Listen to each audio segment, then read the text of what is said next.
We are Ellie, Paula, Laura and Kirsten, and we want to introduce you to Ugly Mug Company, saving the world one coffee cup at a time.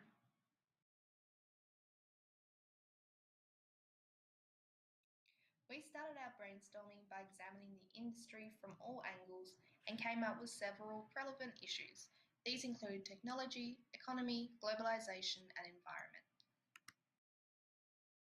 Tackle an issue that is often overlooked, the environment.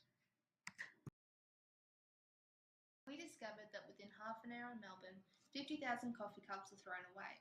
There are 1.2 billion coffee cups disposed per day. If there are 200,000 cafes, that is 6,000 cups per cafe per day. These coffee cups end up in landfills because they are not recyclable despite what people may think.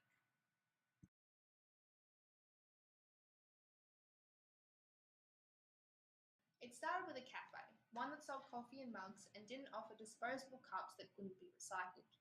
We thought of how great that would be, that some of our costs would decrease due to not needing to order and supply these.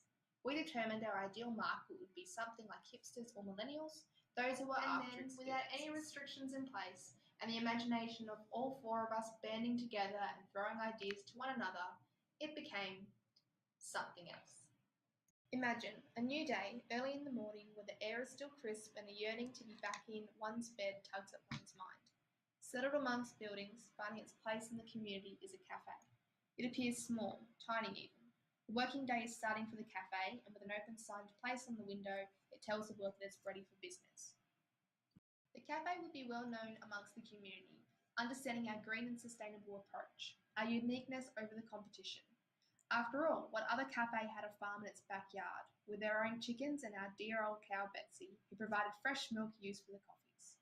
We'd sell our own compost, and any food served in the store would be grown by ourselves. Inside, the sound and smell of coffee, millennials and health-conscious individuals sipping out their coffee. Mummy bloggers snapping photos of the coffee and food, gushing about the uniqueness of our cafe.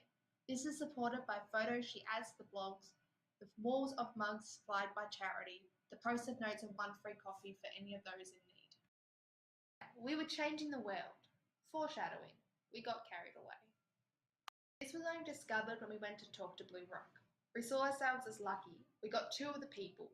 They seemed to love our idea, agreeing with us and giving us ideas on how to improve, like how to connect with the customers.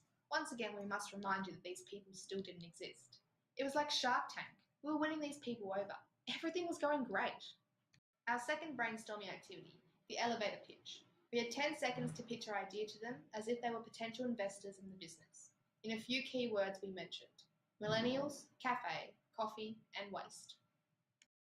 Nailed it. The elevator was soaring. It was going above the levels that there were, something alike to Charlie in the Chocolate Factory, where the elevator shot through the roof. We were sky high. We were patting each other on the back, beaming from our success. Until the cable snapped, and instead of flying high like we thought, we went crashing to the ground. We forgot to mention our actual idea, the mug. We started to realize our product may not be achieving what we wanted it to achieve.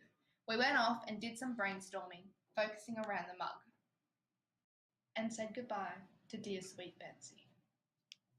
So we banded together, brainstorming using the notes presented to us during our talk with the people from Blue Rock, and came up with a mind map for our strategy idea that centered around the mug. The mind map included emotional response, marketing, goals and values, customers, and creating experiences. Only once we had presented our idea to the class and we explained our journey, we discovered that our idea of mugs wasn't enough. As we continued to mull over the original problem, something occurred to us. We had come up with an idea and we were trying to make that fit the problem, rather than tackling the problem head-on. This is when we started to think back. One cafe with no takeaway cups gets rid of approximately 6,000 cups per day. Not that many when you consider that the total was 1.2 billion in Melbourne alone. What we needed was to come up with a product that got rid of them, or did a lot more to reduce them. So we thought, keep cups exist. Why aren't more people using them? And that's when it hit us. Takeaway coffee is supposed to be a convenient, on-the-run caffeine hit. If you then have to lug around the giant takeaway cup with you for the rest of the day, the convenience is a bit diluted. Created using Powtoon.